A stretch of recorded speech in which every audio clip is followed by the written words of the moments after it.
السلام علیکم ناظرین، میں ہوں ذوالقرنین حیدر، آپ دیکھ رہے ہیں میرا یوٹیوب چینل ذوالقرنین حیدر۔ آج ایک بڑی دھماکے دار جو خبر ہے وہ آپ تک پہنچانے جا رہا ہوں۔ پاور سیکٹر کے حوالے سے کئی دنوں سے یہ بات چیت چل رہی تھی کہ اس کی رپورٹ وزیر اعظم کو بھجوا دی گئی ہے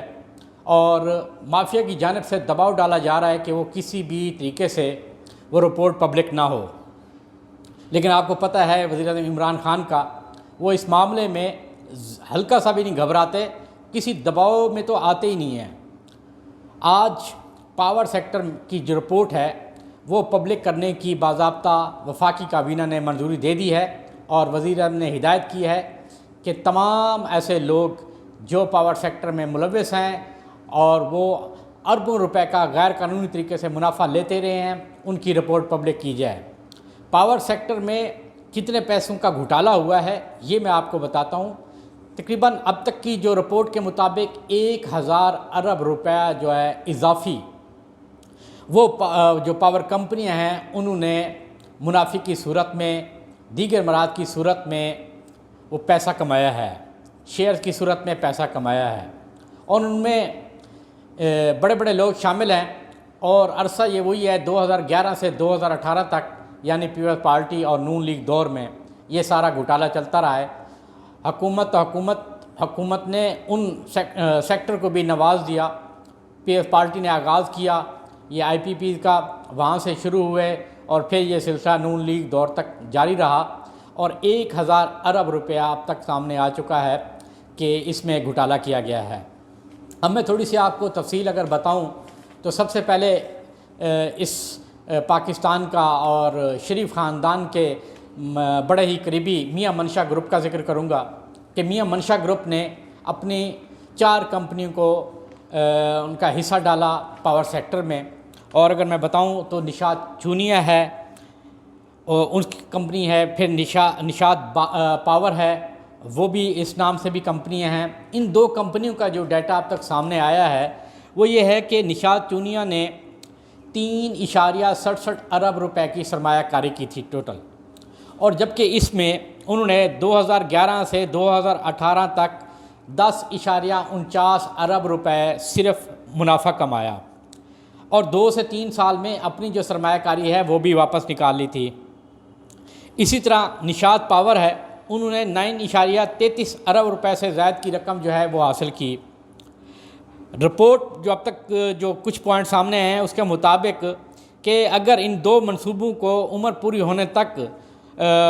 چلنے دیا جائے تو 37.73 ارب روپے سے زائد صرف ان 2 کمپنیوں کو ادا کرنا پڑے گا۔ سادہ الفاظ میں یہ بتا دوں کہ اگر بجلی وہ ہمیں پیدا کر کے دے رہے ہیں صرف 20%، مگر پیسے وہ وصول کر رہے ہیں 100% کے، یہاں سے سب سے بڑا جو ہے گھوٹالہ شروع ہوا ہے۔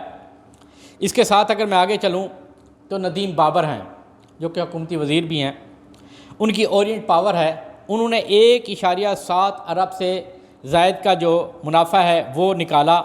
پھر 3.12 ارب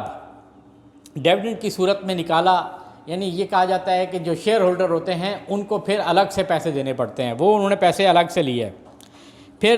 انہوں نے ٹوٹل جو رقم ہے وہ تو 4.45 ارب لگائی تھی سرمایہ کاری میں، لیکن 5 سے 6 سال میں اپنی سرمایہ کاری بھی نکال لی، مگر یہ 2011 سے 2018 تک منافع چلتا رہا۔ انہوں نے صرف فیول کی مد میں 2 ارب روپے، جبکہ ٹیکس ریٹرن غلط حساب کی مد میں 0.49 ارب اور قرضہ میں غلط حساب کی مد میں 0.124 ارب سے زائد کی رقم حاصل کی۔ ایک ان کی اور کمپنی ہے اوریسن پاور کمپنی، جنہوں نے کے ایس ای یعنی کراچی الیکٹرک پاور کمپنی جو ہے ان سے معاہدہ کیا کہ وہ دگنے ریٹ پر بجلی خریدیں گے۔ سب سے بڑا جو گھوٹالہ ہے وہ یہ سامنے آ رہا ہے۔ پھر رزاق داؤد صاحب ہیں، ان کی ہے جی روش پاور کمپنی، انہوں نے 8.62 ارب روپے کی لاگت سے یہ کمپنی لگائی، اور اب تک جو انہوں نے منافع کمایا ہے وہ 33.33 ارب روپے ہے،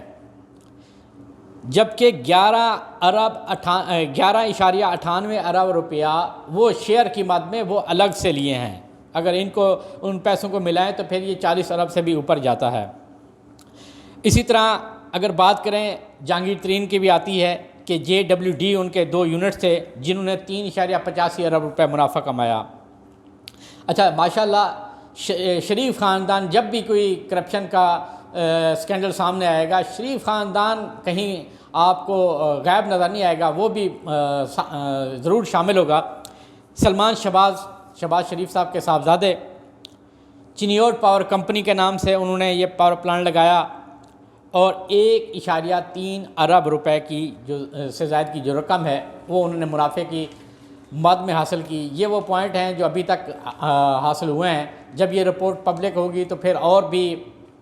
انکشاف ہوں گے کہ اور کون کون سے لوگ ہیں جن نام آ رہے ہیں، سیف گروپ کا بھی نام آ رہا ہے کہ وہ بھی ان میں ملوث ہیں۔ تو 1000 ارب روپیہ ہے، تو آپ اندازہ لگائیں کہ کتنا لوٹا گیا ہے۔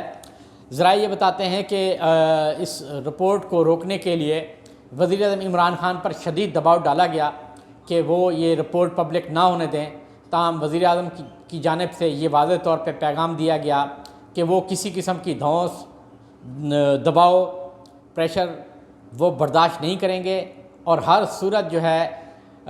وہ یہ پیسہ بھی وصول کریں گے۔ اور ان کمپنیوں کو باضابطہ وزیر اعظم کی جانب سے یہ کہہ دیا گیا ہے کہ وہ پیسہ قومی خزانے میں واپس جمع کرائیں۔ اور آج وفاقی کابینہ کا اجلاس تھا تو اس میں یہ رپورٹ پیش کی گئی اور وفاقی کابینہ نے متفقہ طور پہ یہ رپورٹ بھی پبلک کرنے کی منظوری دے دی ہے۔ اس کے ساتھ ساتھ ایک اور انکشاف، صوبائی وزیر علیم خان جو کہ پنجاب کے وزیر ہیں، آج انہوں نے بھی اپنی خاموشی توڑ دی ہے اور انہوں نے بتایا کہ سینکڑوں فلور ملیں جو ہیں وہ گھوسٹ ہیں، یعنی جن کا وجود ہی کوئی نہیں ہے، صرف دستاویزات میں ہیں، وہ کوٹے لیتے ہیں۔ اچھا پھر کوٹا لیا جاتا ہے تو پھر اس میں کیا بے ایمانی ہوتی ہے کہ فرض کیجئے اگر ایک کوٹا گجرانوالہ کا ہے لیکن وہ گندم خریدیں گے راجن پور سے یا کسی اور جگہ سے، تو اس طریقے سے مل کے یعنی یہ فلور ملیں یہ بھی قومی خزانے کو چونا لگا رہی تھیں۔ تو انہوں نے آج یہ واضح کیا ہے کہ آنے والے دنوں میں اور بھی بہت ساری چیزیں آئیں گی، اور یہ بھی انہوں نے واضح کیا ہے کہ جو شوگر کے حوالے سے ہے اور فلور کے حوالے سے ہے سکینڈل جو کہ رپورٹ آنی ہے، فورنزک رپورٹ، اگرچہ وہ تھوڑی سی ڈیلے ہوگی ہے کیونکہ اس کی بنیادی وجہ یہ ہے کہ آڈٹ والوں کو بھی شامل کیا گیا ہے، تو آڈٹ بھی ہونا ہے، فورنزک رپورٹ بھی تیار ہونی ہے، تو اس میں مزید ٹائم لگے گا۔ وہ جب رپورٹ آئے گی تو اس کے بعد کارروائی کا آغاز جو ہے باضابطہ شروع ہو جائے گا۔ کل ہم نے آپ کو بتایا تھا کہ نیب نے یہ فیصلہ کیا ہے کہ جو آٹا چینی سکینڈل ہے اس کے حوالے سے تحقیقات کریں، تو آج ایگزیکٹو بورڈ کا اجلاس بھی ہوا اور اس میں باضابطہ منظوری بھی دے دی گئی ہے تحقیقات کی۔ امید ہے آپ کو یہ ویڈیو میری پسند آئے گی۔ ویڈیو پسند آئے تو لائک بھی کریں اور سبسکرائب بھی کریں۔ انشاءاللہ اگلی ویڈیو کے لیے پھر حاضر ہوں گا، تب تک کے لیے اللہ حافظ۔